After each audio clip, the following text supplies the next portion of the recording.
Unfortunately, I think majority of the people don't know really who they are or don't want to even understand. In life, we are very quick in pointing fingers at others. But do we point finger at ourselves? I'm sitting in my office, suddenly my door opens.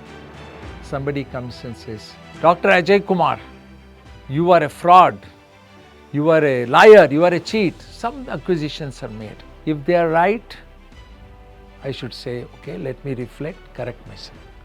If they are wrong, what should I say? I should not get angry. I should say, I refuse to accept your gifts. Please take it back. This is what I believe today we need in our country, in our culture, and globally. Stoicism doesn't preach hatred at all. Stoicism doesn't have jealousy. Stoicism doesn't have envy. It is at peace with yourself. And when an individual can be peace with themselves, why can't a nation be? Hello everyone. Today we are going to be talking about something I feel is very interesting. As human beings, we always wonder, what kind of a person am I? And we all go to do a lot of studies. We study philosophy or we study medicine, like I studied medicine later on, or we go into studying arts, history, technology today. We all become software engineers. So many things we do. But sometimes you wonder, do I really know myself? Do we spend enough time knowing who you are really? Unfortunately, I think majority of the people don't know really who they are or don't want to even understand. In life, we are very quick in pointing fingers at others. But do we point finger at ourselves? Do we introspect? Do we reflect? There has been in history great philosophers. We know the great Greek philosophers, Socrates, then we have Plato's Institute of Dialogue, Aristotle, who differed from Socrates. And there are great disciples of these people. Then we have Marcus Aurelius talking about meditations, and then the origin of Stoic philosophy. So today I like to spend some time discussing some of these and also to know how I played out my life and what am I, and really what is the message we can send to others in this story. When I was growing up, being a second child, my brother being a dominant person, great memory, photographic memory, he could quote Shakespeare at the age of 4, 5, participate in dramas, the star of the family. But I never felt challenged. I was accepting myself. And then certain incidents as we moved on to my 10th grade, where my brother talked to the teacher in the high school where he was also there, and he had gone to move on to the college, and he talked to the teacher, one Mr. Shamram, and said, how is my brother doing? Oh, your brother no good, he won't even get a first class. This was in SSLC, 10th standard. So when my brother came and told me, look, I was doing reasonably well. Look, I'm really ashamed of you. It really tripped my trigger. I said, wow. That is when I felt challenged. And actually I scored better marks from them in SSLC. Then suddenly, like family discovered, hey, this guy is brighter than what we thought. But till then, my father, mother thought, I remember them talking one day as I was downstairs, upstairs in their bedroom. What do you think Ajai will be? And my mother said, yeah, he is not as bright, he may become a cricketer, he likes cricket. I was not good in cricket, by the way, this is good. And then maybe he will go to work with my father, who is a mandi merchant. He may find a place. That is the attitude they had. In fact, in my middle school, when I got a prize, in primary school, when I got a prize, they gave me a book and sweets. I didn't even tell them I won a prize. Sweets I just ate on my way walking from Bishop Cottons to my house. Because I said, why should I tell them? Maybe they won't place importance. So I was accepting everything. And when I suddenly got these good marks, my father brought the horoscope from his teacher, Professor Menon. He said, my father was dean of law school. He said, "Oh, Mr. Menon had told that you will be a great doctor." Suddenly, a great doctor was discovered in me. So why I am saying this is because sometimes we don't know who we are, what our capabilities are, until something challenges you, or somebody comes and tells you, hey, you have something which is this spot, like Stoicism, you have certain philosophy with you, or do you know that, or certain you don't have. Because in philosophy there are ways of learning. One is your DNA itself, you're born with certain approach. Some people are very calm, they don't react. Some people react to everything. So you're born with certain traits, and sometimes you don't even realize that until certain awareness is brought about by external factors. And to me, this happened not only through this incident I told you, even in my 7th grade. One day the teacher beat I was very good in class, beat one of the other boys, Muniswami, beat him, and his whole arm became red, his palm of the hand. Then I said, our students, about 20 of us, I said, this is not correct. This guy has no business beating. So I took the role, went to the owner of the school and said, unless you fire him, we are not going to attend class from tomorrow. You know what happened? The teacher was fired. Similarly, in my first year medical school, I had just joined. I was only close to 16 years of age. And most of the students in St. John's were in 19, 20 years, 22 years.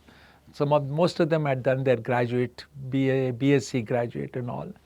So I was sitting in the second bench, and the teacher, physics teacher in the pre-professional, that is, was teaching.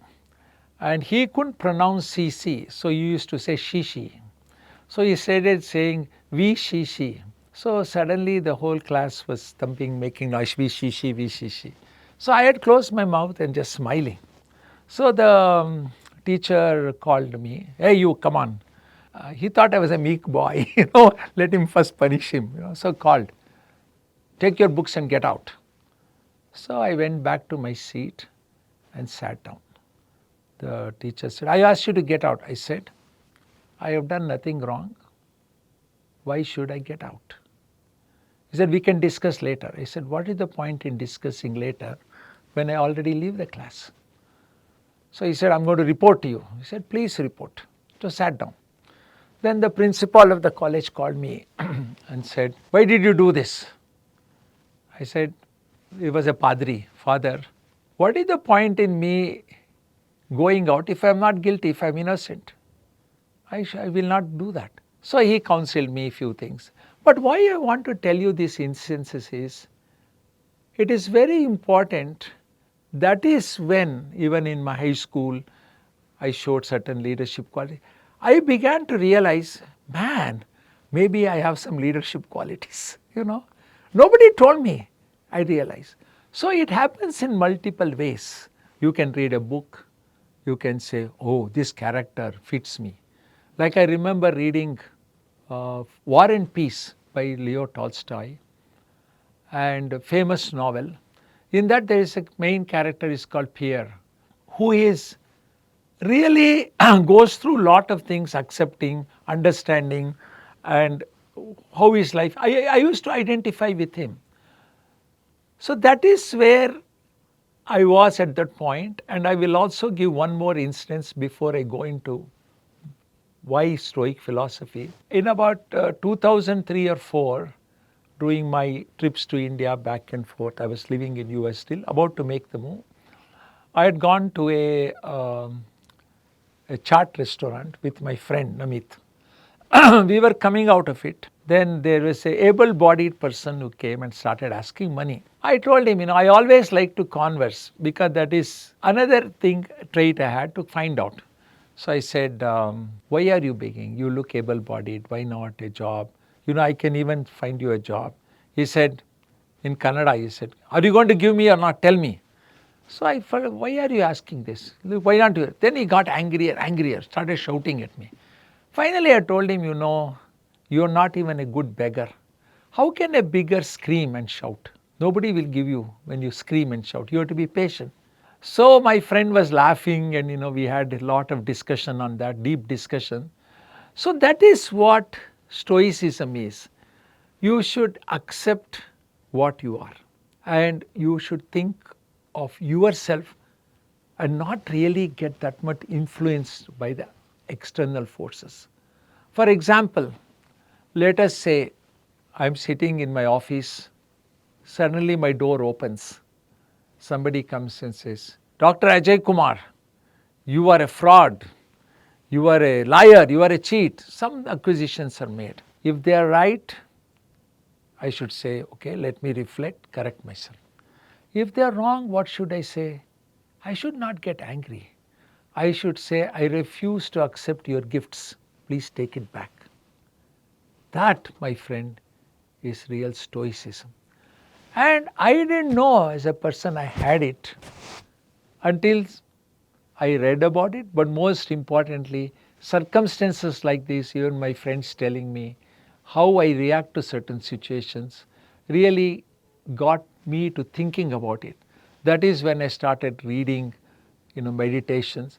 How much of these principles are to some extent inbuilt in me. Why I have fought throughout my life on transparency, ethics, the right thing to do, what my parents taught me, what characters in Mahabharata taught me, what is the role of loyalty, Karna, what is the role of Dharmaraya, the truth.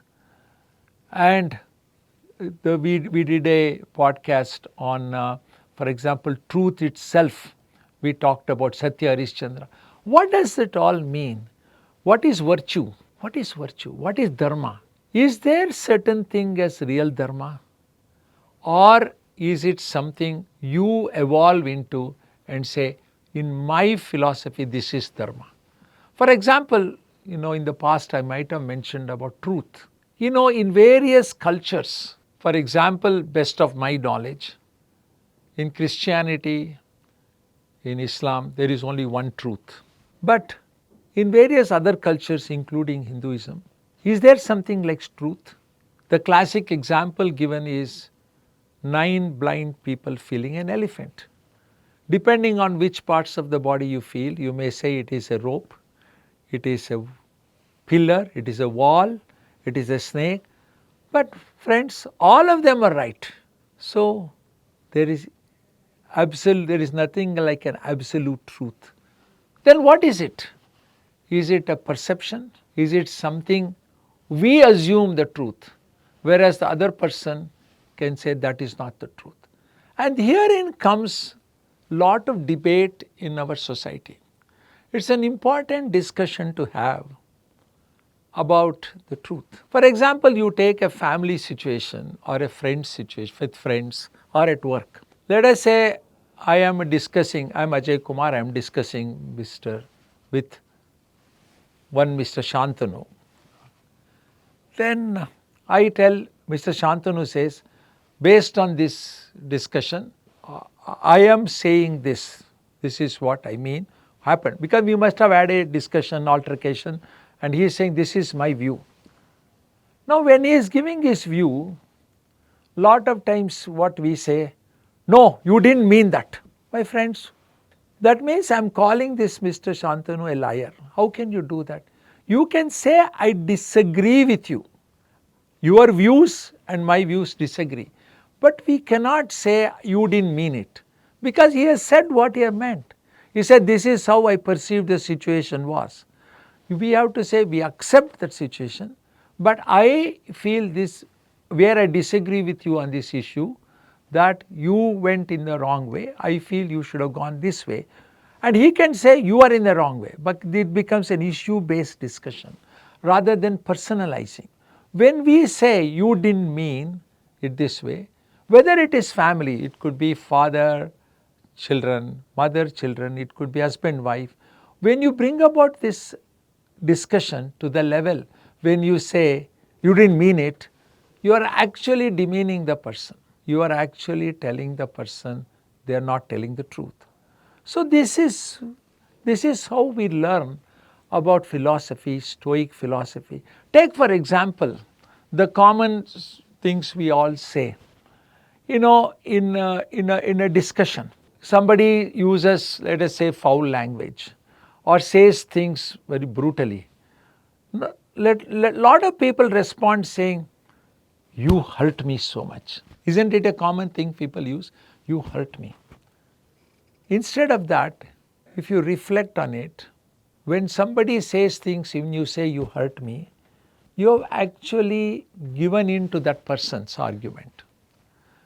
If only you say, "Look here, you disappoint me," to the other person who has made this accusation, instead of saying "you hurt me," you give it back to the person saying "you disappoint me," you have thrown the ball back at him or her and challenge that person saying "you disappointed me."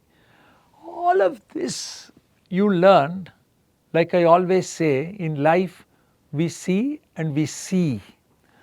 To me, this kind of introspection, reflection are important. Let me go into the little bit about the depth, because for me to explain what is Stoicism, for people to understand, Stoicism is an evolving philosophy in my view. It is not a stuck philosophy. It is not a textbook, this is what it is.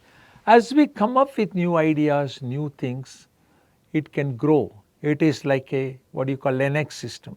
New things can happen, new things can come, it can grow. Like an ever expanding universe, Stoicism can expand in my view. That is my interpretation, because it is free thinking. It is like saying what is right and what is wrong. You have heard like great mythological stories, either Greek mythology, Hindu mythology, all of this, people always say this is the right thing to do, this is the wrong, whereas somebody else can come and say exactly the opposite. For example, you look at Bhagavad Gita. People worship Bhagavad Gita. Nothing wrong. But what is Bhagavad Gita? One can say Bhagavad Gita actually is a call for war. Is it a call for war? Arjuna wouldn't have gone to war but for Bhagavad Gita. One can say Krishna enticed him to go to war and kill all his relatives, all his cousins. So Bhagavad Gita could be said that is what it is. But others will say Bhagavad Gita is a great learning for us. We learned so much by going through. So I will not go into the details, but there is always a discussion.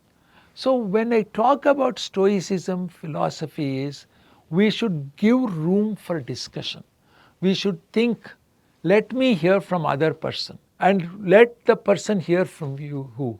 We should ever be in a changing mode based on the information we get, based on our own thinking. We should be willing to also change through introspection and reflection. For example, are we the same when we were 20 years old, now I am 74. Am I the same now as I was when I was 24 years old, 34? No, we all change. Why do we change? Because we are absorbing information as we move on. That is what I think is the most important message one has to send in life. Do think, do change. You cannot be the same person, because you are thinking, you are absorbing, you are the decision maker. To some extent, dialogues, discussions do reflect, and you decide based on that, hey, am I reflecting? So let us talk about reflection and introspection. Introspection is one where we look at the outside factors. For example, I will give some really sensitive examples. Let us say a wealthy family, well-to-do family, is going into a 5-star restaurant, and the woman standing outside is unable to feed a child. with breast milk. We look at it and say, how does this happen? You go inside the restaurant. Doesn't mean you shouldn't go. You go inside. You have nice food, drinks, whatever you do with your friends or family. The bill comes to thousands of rupees. What does the guy who gives the bill think? He says, these guys are spending thousands. These thousands, how will actually in few hours could help his family, education for the child. When you think about it, I think that is in reflection. You're reflecting it and say, what is the message for me here? What is it seeps in? What is it I learn from it? That doesn't mean you have to make a change in your lifestyle, but you are actually becoming a different person by these kind of reflections. You're looking at it.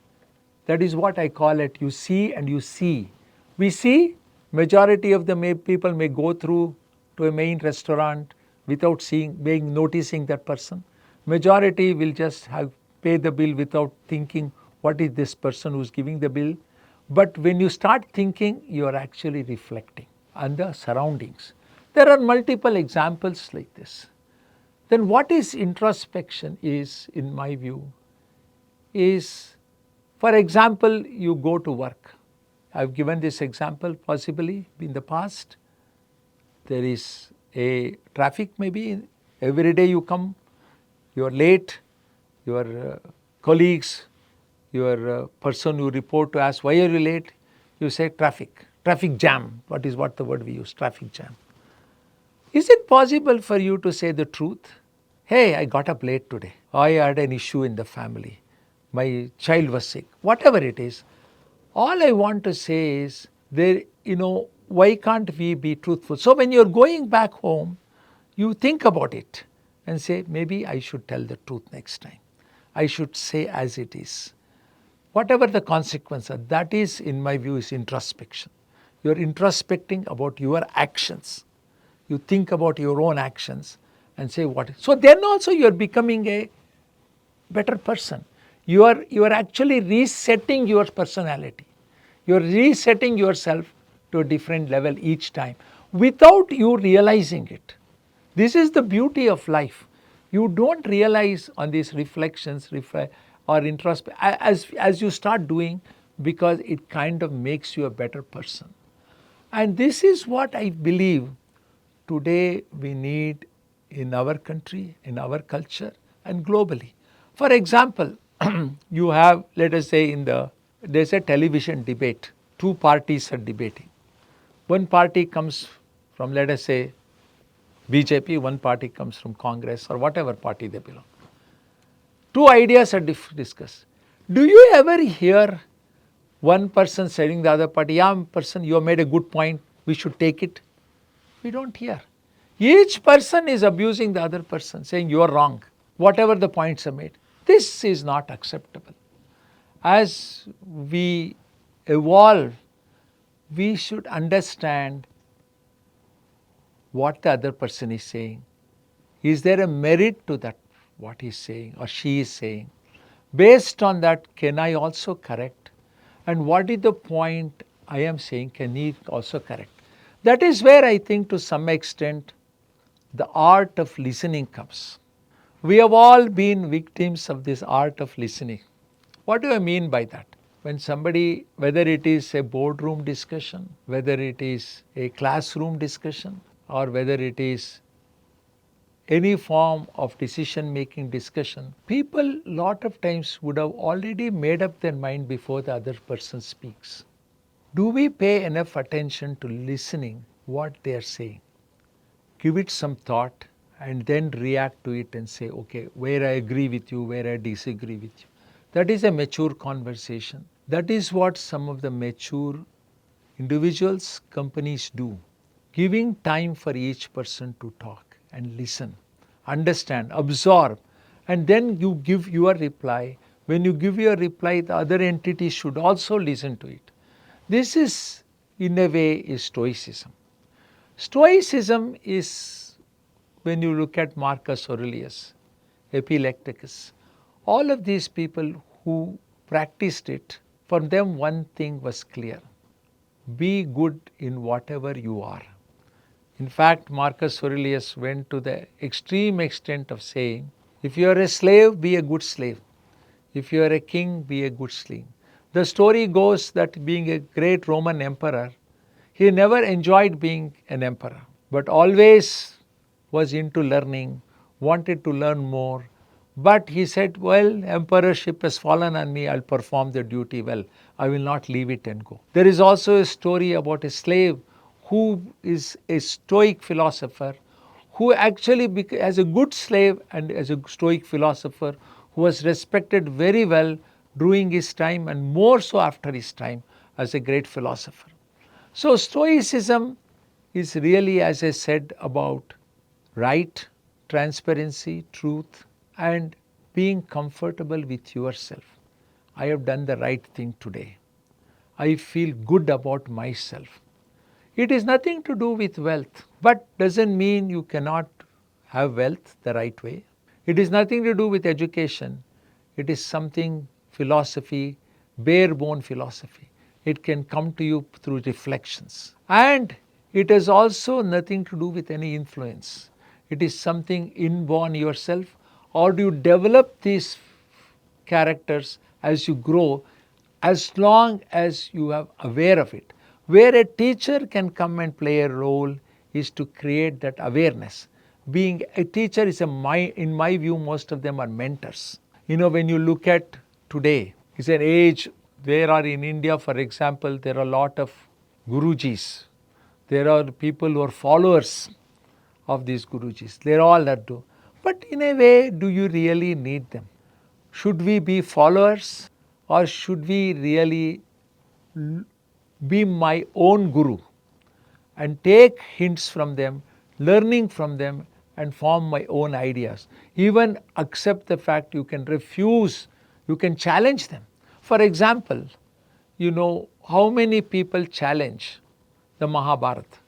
There are various versions of it. You see Dhritarashtra, who is the firstborn son. Because he is blind, people tell you can't perform the role and make Pandu the king. Pandavas are born to him, Pandu. Now Dhritarashtra later on, because Pandu dies, becomes the king and his children. No, in reality, if you go by the hierarchy system, Pandus don't deserve the kingdom at all, because it goes to the king, firstborn king, their children. So where is the right to Pandus? One can question. I'm not saying it is right or wrong, but one can question. So there are two sides to the coin, and this is where I think when you draw it into the life, when you draw into any debates, any discussion, we should understand there is two sides to it. When you sit across the table for any discussions, for any, you want to create something, you want to, create an institute, you want to bring in a certain industry, you want to have a certain policy in your environment, in your hospital, in your college, you should always say, I'm going to sit in your place, you sit in my place, and let us exchange ideas. I think this is Stoicism in my view. This is where I think it can be the old cliche word win-win. It could be, because when you start developing this kind of a philosophy, it really comes to the level of non-violence. For example, let us take a radical view. Patriotism is very important. I came back to India, I gave up my US green card, everything. I don't have to prove my patriotism. I wanted to do something in India. I wanted to establish cancer care for all, went into tier 2, tier 3 cities. So I have an impeccable record. So nobody dare question me about my patriotism. We are there. But when you look at today, when you look at in a philosophical way, why is it we have animosity to other countries? Why should Pakistan be animosity to India or India to Pakistan? Look at the reality. We were all one country at one time. We were all one people. Just because British came and due to certain needs of the day, the country was separated. Should we be different? Should we? And just because we say we are Hindus, Hindutva, Muslim, as we say there is only two sects in the world, maybe male and female, there may be others, but this is what it is. So why do we have this? Why can't we have peace? Take a line and draw. This is the line of demarcation. This is where we all stand. And today, where is the fight for land? It is economic warfare. Why should we fight for land? This is where we draw the line. This is where the Kashmir issue is solved. We draw the line where we are. And we say we will start trading among ourselves. No terrorism, nothing. Both of us ban everything. We don't have to even have an army. It's an utopia. But believe me, there are forces which don't want it to happen. Why? Because arms sail, because they want turmoil within these countries, developing countries, because the developed countries enjoy such a privilege they don't want to give it up. If we are all Stoics, if we have that philosophy, we will certainly abide by this rule of saying let us all be oneness among us. Oneness among us. But the system doesn't allow. You folks fight. You buy arms from us only. United States will supply arms to Pakistan, supply to India. You keep fighting, man, buying equipment, buying arms from us, and you kind of create a problem. That's okay because we love it. And we have succumbed to this. We should have peace. Look at even China. Yes, China did a blunder, 1962 war with India. They occupied some space. Yes, that was a mistake. We were so friendly before that. That went away. But over the last 30, 40, 60 years, we have not mended it. We still fight on and off. But isn't it fun if we can come together, have peace, and leverage on each other's strength? How China has progressed. Per capita income has increased. It has become a world power. Why can't we also do? Exchange ideas and do. That is Stoicism in my view. We have to bring this kind of philosophy, thinking into each other, develop and less hatred. See, Stoicism doesn't preach hatred at all. Stoicism doesn't have jealousy. Stoicism doesn't have envy. It is at peace with yourself. And when an individual can be peace with themselves, why can't a nation be? Look at Costa Rica, for example, a country in Latin American country. And I went there even before. My son-in-law is origin from Costa Rica, Eric, but even before I met him, I was amazed at Costa Rica. What was amazing thing? No army, zero army.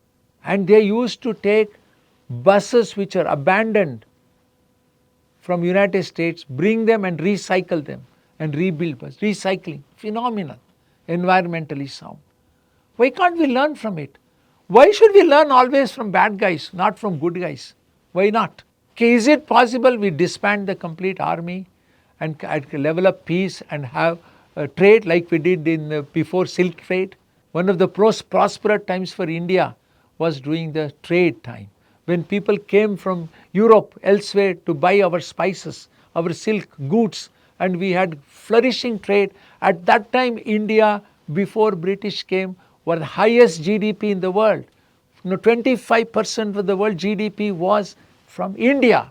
Let us be proud of it and let us make it again like that. Not through this bickering and infighting we have today. We have to develop oneness, and that is Stoicism. We have to. Stoicism doesn't have one guru, one master. It is free flowing. And it can change as time elapses. New ideas can come. New thinking can come. That is what Stoicism. It is not a fixed entity. That is why, I love the open discussions, institute of dialogue. And that is what, through Antardhwani we are planning on doing as we go forward. Institute of dialogue. What does that mean? I am not a preacher. I am also learning from you. In fact, one of these days I will also do a session on what is psycho-oncology. Phenomenal. How does a cancer patient react to disease? And what is the psychology behind it? And what do we learn from it? that I will keep it for next discussion. But I will tell you there is a common thread among all this. What is the common thread?